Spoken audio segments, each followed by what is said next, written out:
militerisme membunuhmu. Peringatan, militerisme membunuhmu.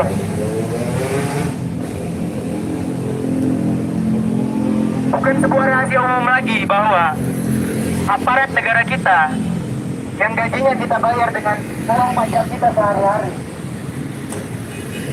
telah banyak melakukan pembunuhan, telah banyak melakukan penyiksaan, penculikan, pembungkaman terhadap masyarakat sipil.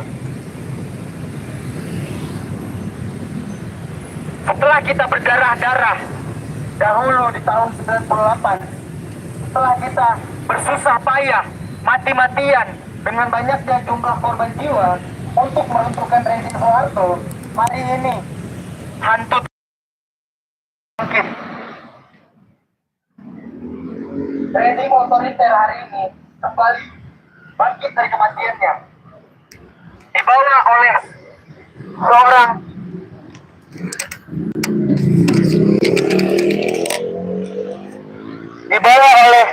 tidak lain dan tidak bukan seorang penjahat HAM,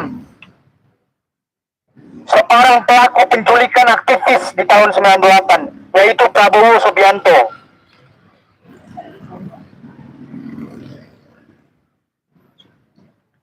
Dia membawa kembali sistem otoriter di negara kita.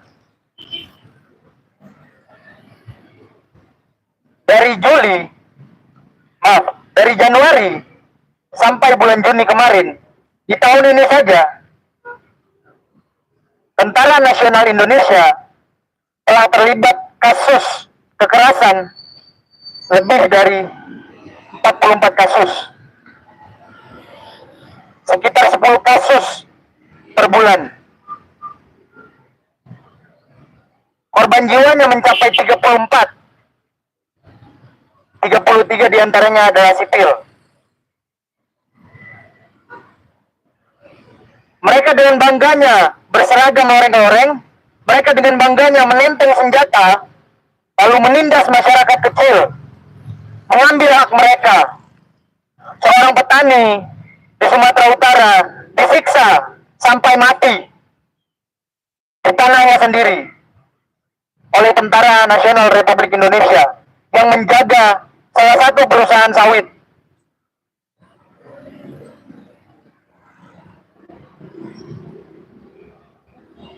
Kerabat-kerabat dan rekan-rekannya berusaha menolong, berusaha menyuarakan hari ini, tapi lagi-lagi dia terkena tekanan, mereka terkena tekanan, mereka terkena teror, mereka diancam untuk dibunuh. Maka sampai kapan kita harus hidup di dalam ketakutan, di bawah moncong senjata mereka? Sementara mereka hidup dengan mewahnya, dengan gaji yang kita bayar setiap bulan, dengan proyek dari Prabowo. Baru-baru ini, salah satu letnan dari TNI membuat konferensi pers, membuat berita. Dengan bangganya dia menyebutkan bahwa Tentara Nasional Indonesia hari ini memegang 445 SPTG yang tersebar di seluruh Indonesia. Dan dengan bangganya lagi dia mengatakan bahwa mereka berencana untuk membangun 2.000 SPTG di seluruh Indonesia. Apa yang akan terjadi ketika aparat negara kita yang harusnya melindungi negara kita malah berbisnis? Apa yang terjadi ketika mereka yang harusnya berada di perbatasan Republik Indonesia untuk menjaga kedaulatan NKRI malah sibuk di dapur SPPG?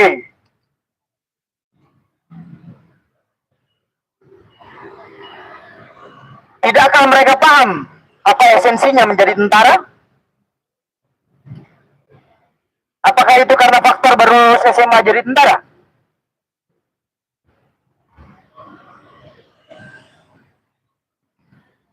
Kita lihat kondisi Aceh sekarang, yang mana dahulu kita sama-sama mengetahui bahwa kita memiliki luka masa lalu yang sangat dalam pada masa DOM.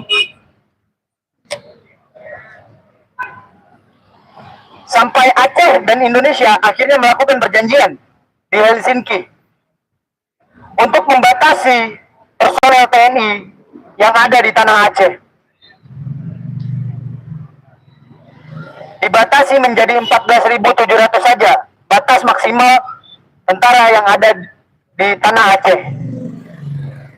Namun apa yang terjadi hari ini di bawah rezim penjahat HAM itu, di bawah rezim Prabowo Subianto,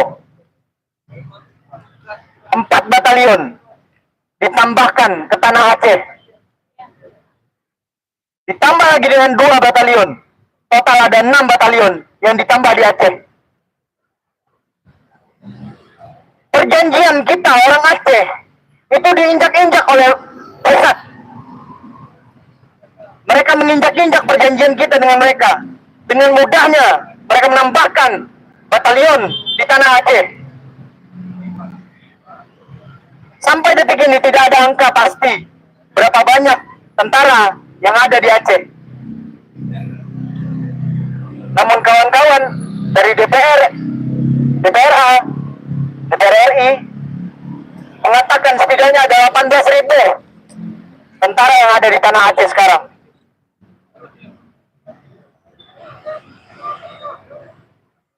Mereka dengan jelas-jelas di depan mata kita sendiri,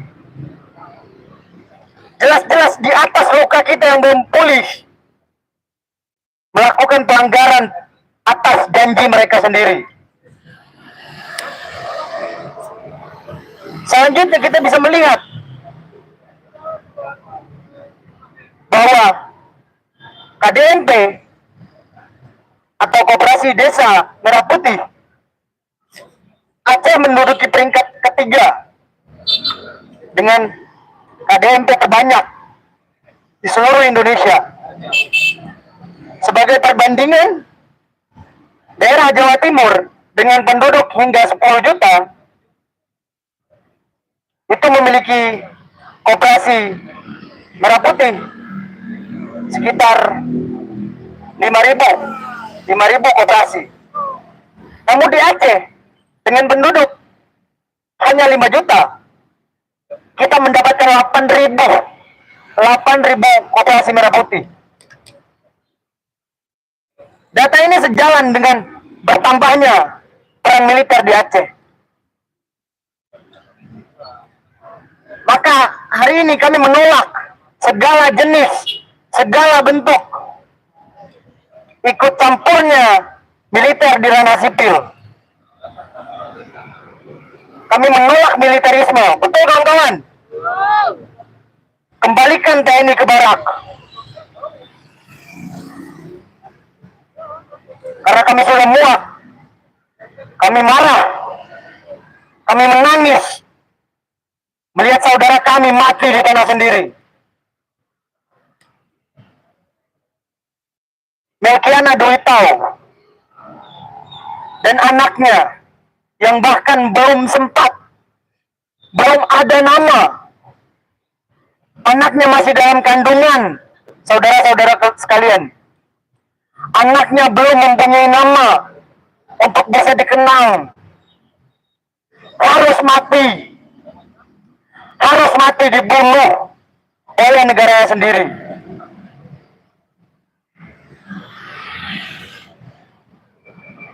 Harus mendapati tubuhnya disarangi oleh timah panas.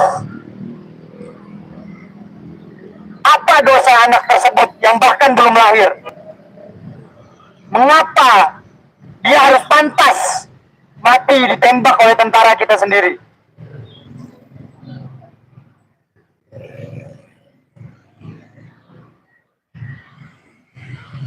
Sebuah kesedihan jika kita merenungkan. Sebuah kebiadaban jika kita menyadarinya.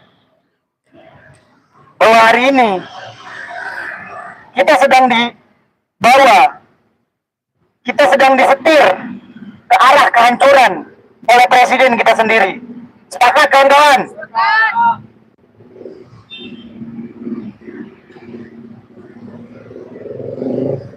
Hidup korban! Jangan diam! Terima kasih.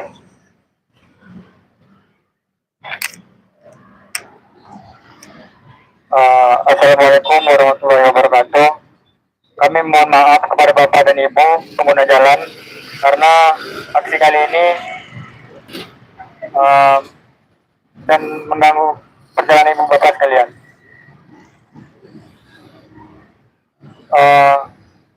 Perlu diketahui saudara-saudara sekalian, di bencana Sumatera kemarin, Aceh salah satu daerah terparah atas bencana alam tersebut. Apakah bencana alam tersebut datang dengan tiba-tiba dan tidak dilibatkan campur tangan manusia? Kita rasa tidak, saudara-saudara. Bencana alam tidak akan bisa datang dengan tiba-tibanya kalau tidak ada alam yang dieksploitasi, kalau tidak ada pohon-pohon yang rindang itu di hutan-hutan Aceh, di Babat. Yang turun bukanlah gelondongan kali biasa, bukan juga ranting-ranting biasa. Yang turun dari hutan dan menimpa pemukiman warga yang dibawa oleh air adalah gelondongan-gelondongan kayu yang memiliki angka-angka pasti.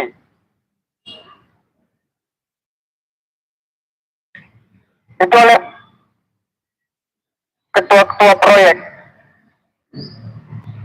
yang ingin mengambil hasil kekayaan alam melalui pohon-pohon.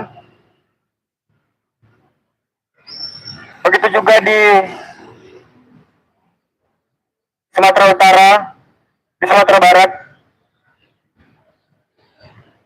Kekayaan alam Aceh dan seluruh Sumatera sangat banyak. Dan para penguasa-penguasa menginginkan kekayaan itu untuk mereka sendiri. Dan kita, para masyarakat, ditipu dengan habis-habis. Ditipu dengan sadis.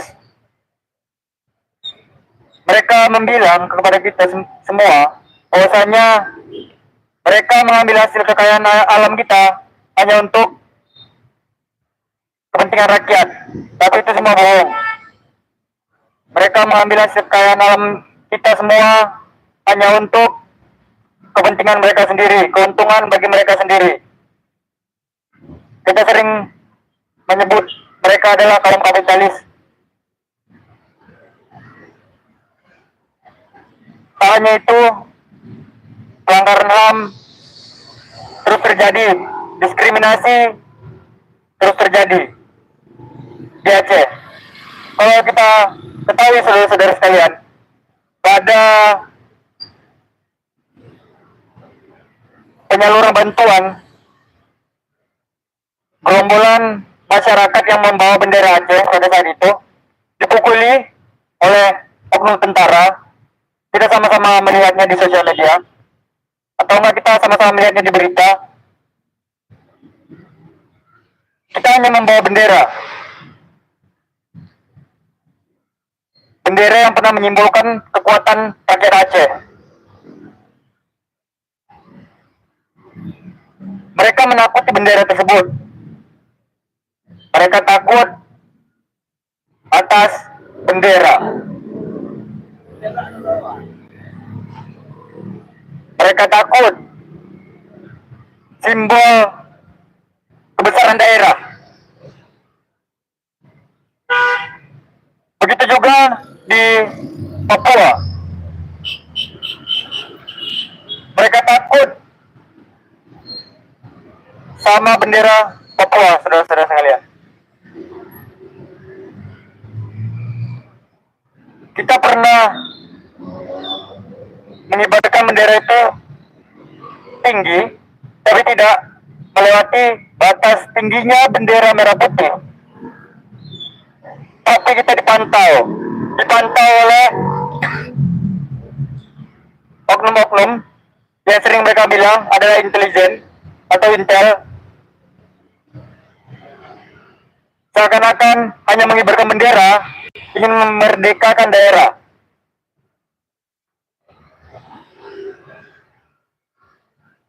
Belum lagi kita pulih atas keluarga-keluarga kita yang di Aceh, di Papua, yang ditembak mati oleh oknum bahasa mereka, oknum tentara. Itu bahasa pejabat-pejabat, itu bahasa pihak kepolisian, itu bahasa tentara. Mereka bilang oknum yang membunuh rakyat. Bukan semua polisi seperti itu. Itu yang mereka sampaikan kepada rakyat. Mereka membela kalau mereka berjalan tanpa perintah, mereka membunuh tanpa perintah. Berarti sistem yang ada di kepolisian begitu gagal. Masa bisa seorang anggota kepolisian itu melakukan pemukulan, seorang anggota militer atau tentara nasional itu melakukan pembunuhan tanpa perintah? Berarti sistem yang ada di kepolisian, di tentara nasional saat ini begitu hancur.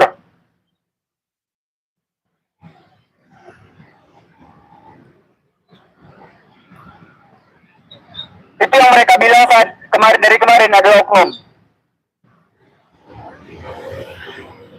Perlu kita tahu bersama bahwasanya korban bukanlah orang yang dibunuh saja, tapi korban orang yang ditinggalkan, anak yang ditinggalkan, ibu yang ditinggalkan anak lakinya, yang seharusnya itu adalah tulang punggung keluarganya. Dan mereka hanya mengganti kompensasi senilai berapa? 50 juta. 50 juta itu harga manajer Kopdes yang telah meninggal.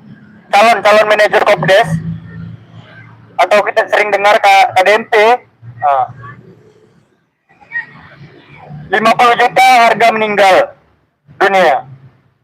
Segitu minimnya nyawa seseorang.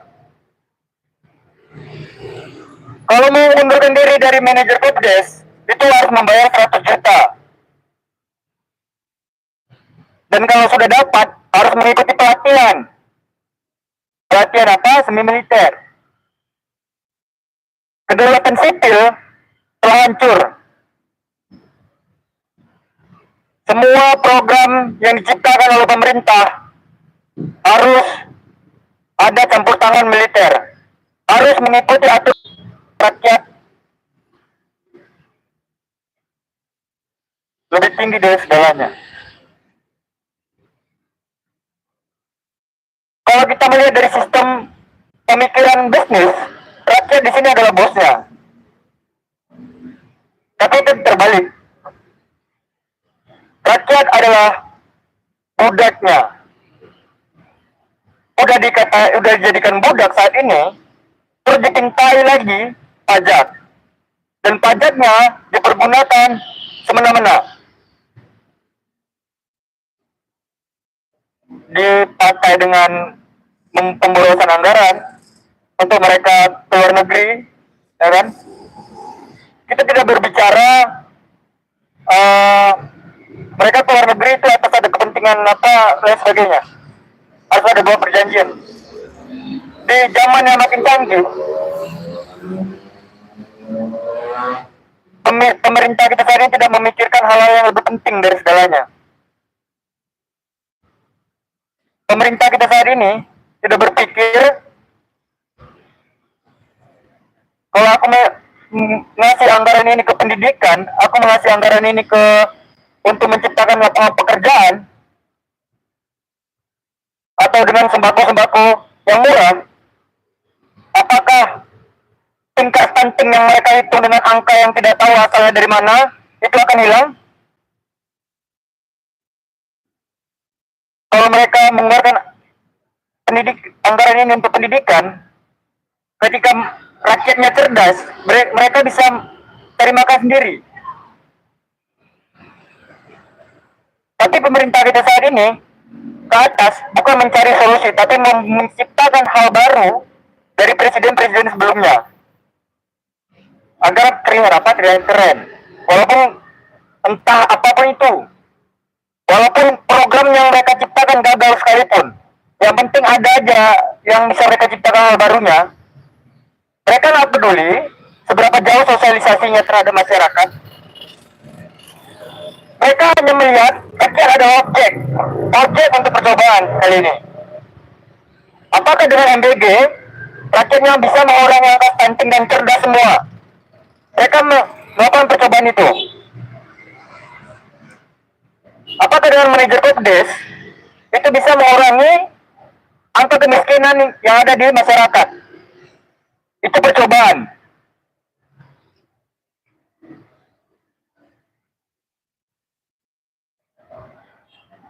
Daerah tertinggal teruslah tertinggal. Daerah yang maju akan terus maju. Kita tidak ada sistem pendidikan yang serata, yang dimana kalau kita dilakukan pendidikan di Aceh itu nggak sama kayak pendidikan di Yogyakarta. Di dalam pendidikan kita juga ada kelas miskin, menengah, atas.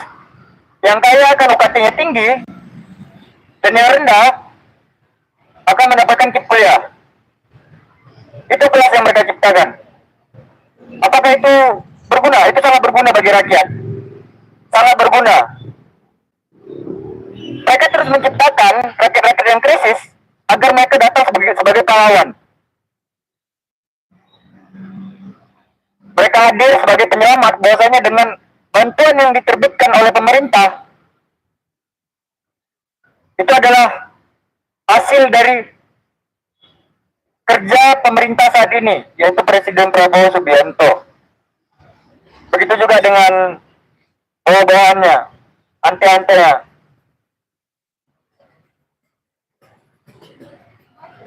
Ternyata kita lihat mereka sudah timbul sebagai pahlawan, tidak ada permasalahan di internal mereka. Ternyata kepala MBG yang kemarin diduga sebagai koruptor. Ya, mereka adalah koruptor semua. Baru satu, Dadan. Lepas daripada itu, ganti Nani jadi kepala MBG. Nggak selang lama turun, mengundurkan diri, alasan sakit. Naiklah kepala MBG yang baru. Siapa kepala MBG yang baru? Ya, kader Gerindra, kader partai. Di kepala MBG di berbagai daerah banyak budak-budak partai yang di dalamnya. Itu partai koalisi Prabowo Subianto. Dan mereka mengobjekkan masyarakat sebagai budak, bukan sebagai pemilik. Siapa yang memilih Prabowo atau yang menjadi tim sus Prabowo bakal menjadi kepala BGN. Percaya atau tidak, itu fakta. Kita sama-sama merasakan.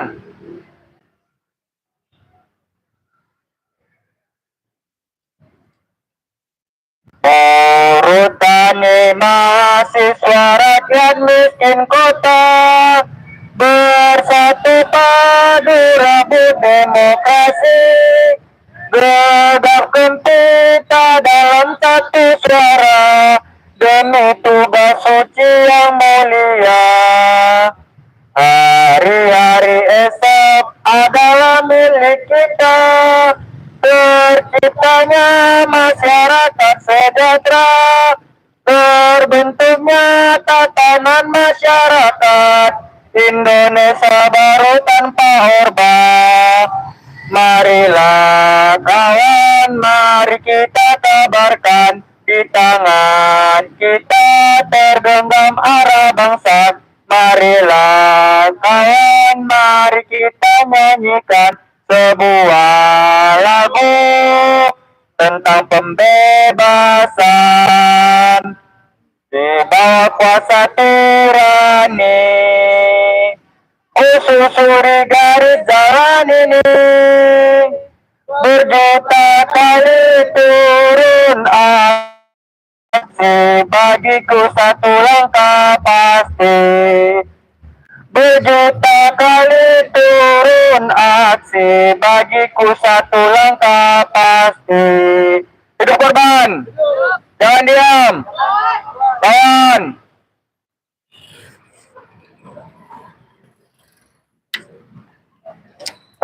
Assalamualaikum warahmatullahi wabarakatuh.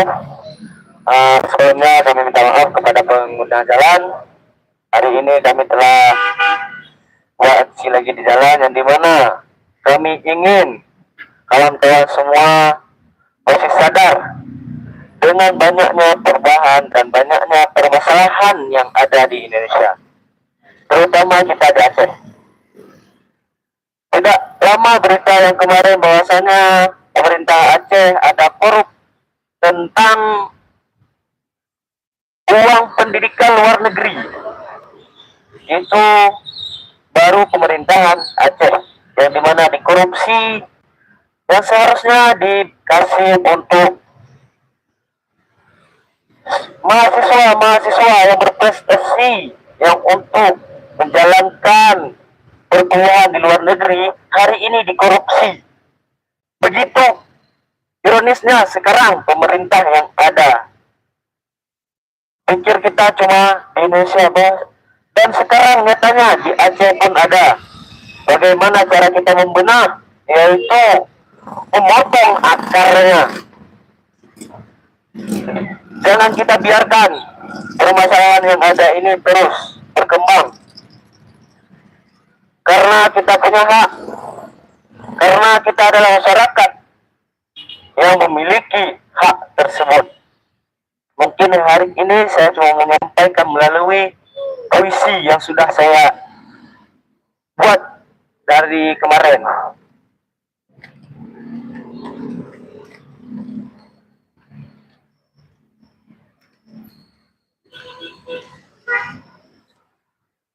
Yang dimana isi puisi ini adalah pertanyaan yang keluar dari hati saya sendiri dan pemikiran. Yang kemana Indonesia ini mau dibawa? Ke depan atau hanya berputar di lingkaran yang sama dengan wajah yang berganti, tetapi dengan cerita yang tak berubah.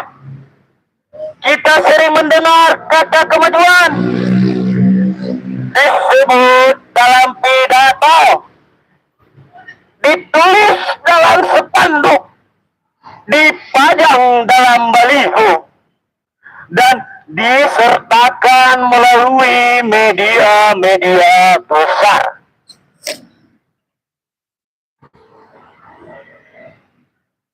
Tetapi coba tanyakan kepada rakyat kecil, kemajuan itu sudah sampai kemana? Sebab di warung-warung kecil, ibu masih sibuk menghitung uang belanja. Di pasar, harga terus naik, seolah tak pernah mengenal kata kasihan.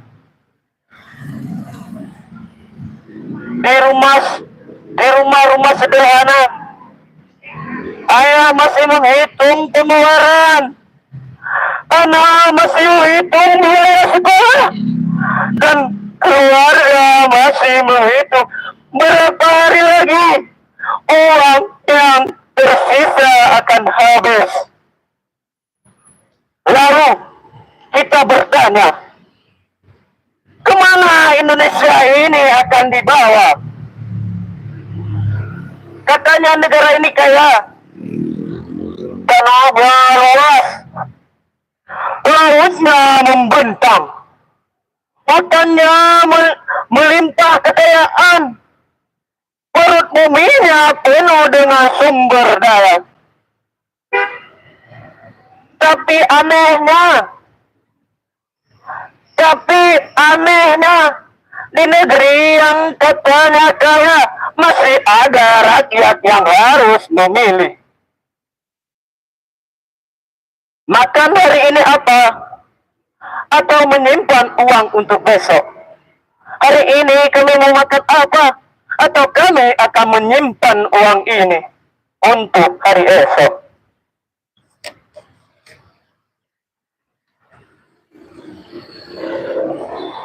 Mungkin kekayaan itu memang ada. Hanya saja kita tidak tahu di rumah siapa dia berada. Di rumah siapa kekayaan itu ada. Katanya hukum adalah panglima. Katanya hukum adalah panglima. Panglima katanya adalah hukum. Indah sekali kalimat itu. Sungguh indah kalimat itu diucap. Tetapi rakyat sering bertanya, mengapa kadang hukum begitu cepat ketika berhadapan dengan yang lemah? Namun begitu lama bahkan akan hilang ketika berhadapan dengan pejabat dan yang beruang. Mengapa keadilan terkadang seperti barang mewah? Kenapa terkadang keadilan itu seperti barang mewah? Bisa dibeli dengan kekuasaan, didekatkan dengan jabatan, dan dipercepat oleh kepentingan. Mungkin hanya itu yang dapat saya sampaikan dari puisi yang saya buat. Mungkin bisa membuat kita semakin berpikir kemana Indonesia ini akan dibuang, kemana Indonesia ini akan dibawa. Kita tidak tahu, karena sekarang nyatanya semakin banyak permasalahan, semakin permasalahan itu ditambah. Tidak ada yang kata tidak ada permasalahan yang diselesaikan, yang ada permasalahan yang ditambah. Belum MPG, sekarang permasalahan Koperasi Merah Putih. Belum lagi permasalahan yang lain. Mungkin ini aspirasi dari saya. Hari ini saya berdiri di sini karena semakin saya simpan, semakin tidak merasa nyaman. Jadi saya tidak mau cuma berpikir di dalam kamar sambil tertidur. Lebih baik saya membicarakan ini, permasalahan ini di tepi jalan. Walaupun kawan-kawan melihat kami aneh, tapi hari ini kami masih merasa kami yang cukup peduli dengan permasalahan yang ada. Mungkin sekian, saya kembalikan ke moderator.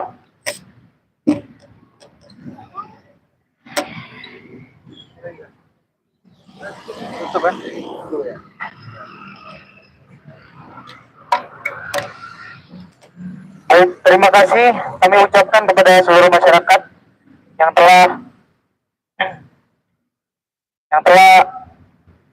mengikuti serangkaian orasi kami tadi, yang telah mendengarkan. Sedikit kata penutup dari saya bahwa mari kita sama-sama memperkuat barisan kita, memperkuat barisan-barisan kecil untuk melawan penindasan atas hak kita. Lebih dan kurang saya mohon maaf. Terima kasih. Wassalamualaikum warahmatullahi wabarakatuh. Hidup korban! Jangan diam!